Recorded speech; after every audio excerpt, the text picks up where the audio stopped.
Ellen McCauley at Pray It Up. There's always people in the group that says, why doesn't she talk about food more? And why does she talk about things like, self-love and things of that nature?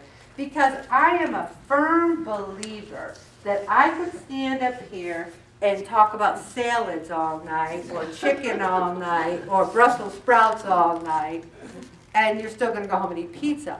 The thing is, what's important, I feel, is all the rest of the things in our lives that get us to the point where we can walk away from the cookies and walk away from the temptations when they are no longer tempting. Don't get me wrong, I admire a good cupcake with 3 inches of frosting. I admire it. I look at it and I think, I wonder if that's whipped cream frosting or is it buttercream? It looks like buttercream. I wonder how it tastes. Probably creamy. I've had a lot of cupcakes in my life. I remember the best cupcake I ever had was from this bakery in Elmira. And then I think about the cupcakes of my life, and then I walk away from the cupcakes. There will always be cupcakes. We always say, I will just have this one time, and 20 pounds later, there's been 21 times. You know what I mean? Self-love is a state of appreciation for oneself that grows from, you ready for this word, everyone? Actions that support our physical, psychological, and spiritual growth. You can sit here all you want and say, I'm at a weight loss group and I want to lose weight, I want to lose weight, I want to lose weight. Or you can say, I'm in a weight loss group and here's what I am doing to achieve my weight loss goals. I'm drinking 64 ounces of water a day. I'm logging every morsel that goes into my mouth. I'm praying like crazy for God to inspire me. These are the actions that I'm taking. Because without action, it's a wish list.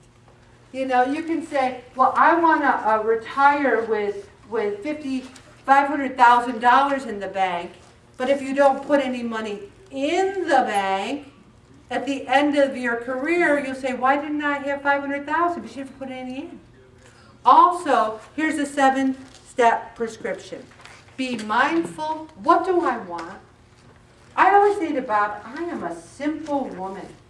I want peace. I want love. I want to have the bills paid. I want to have people that pray it up be successful. I just want the basics. I don't say I want to go to Acapulco every year and lay on a beach. Bethany's good for me. I'm simple. Act on what you need rather than what you want. I wanted to stay up last night, but I needed to go to bed. Also, we have automatic behaviors that we just give into. We say, I always have pizza on Friday night. I always have fried fish.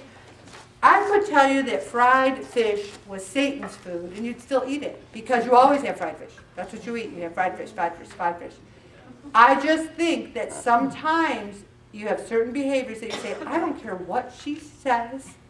I'm going to do what I want to do when I want to do it. Then you say, I think I'm at a plateau. And I say to you, that's not what a plateau is. A plateau is when you're doing all the right things over and over again, and maybe your body's at one certain level. If you're having, snacks and cookies and fish and ice cream, you're not at a plateau. Also, good self-care is nutrition, exercise, proper sleep, intimacy, and healthy social interaction. Are we practicing good self-care?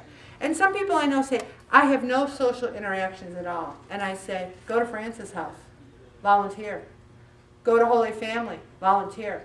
One way to have a social interaction is to join Pray It Up Weight Loss Group. You can socialize every Thursday night here. Set boundaries. That is important, and so many people in this group do not have boundaries. You need to protect yourself by having people in your life that are not frenemies. If you have someone in your life that makes you feel bad about yourself, what are you getting out of this? Pretend you're talking to one of your kids or one of your friends. Just gently distance yourself. You don't have to just have a big blow up. Just say, I don't feel good when I'm with them. And if it's your spouse, well, that's another story. Also, forgive yourself. This is big. You have to accept your humanness, the fact that you're not perfect before you can truly love yourself.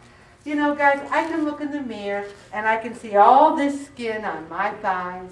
I can look and see my floppy arms. I can look and see my boobs hanging down to my waist. Or I can say, you know what, Ellen? You got a lot going for you. You know, you're doing this, you're doing that. Your body isn't model perfect, but you're 63 years old. You don't have one medication. You're healthy. I'm not going to look at my imperfections. I'm also not going to think I'm perfect. You know what I am, everybody? Human. And you're human. And we can love ourselves right now, right where we are. And live intentionally with a purpose, a design. If you exercise all the self-love that's described tonight, you have to encourage others to express themselves the same way. The more you have for yourself, the more you want to see other people have it for themselves. I'm going to stop right there, Bobby.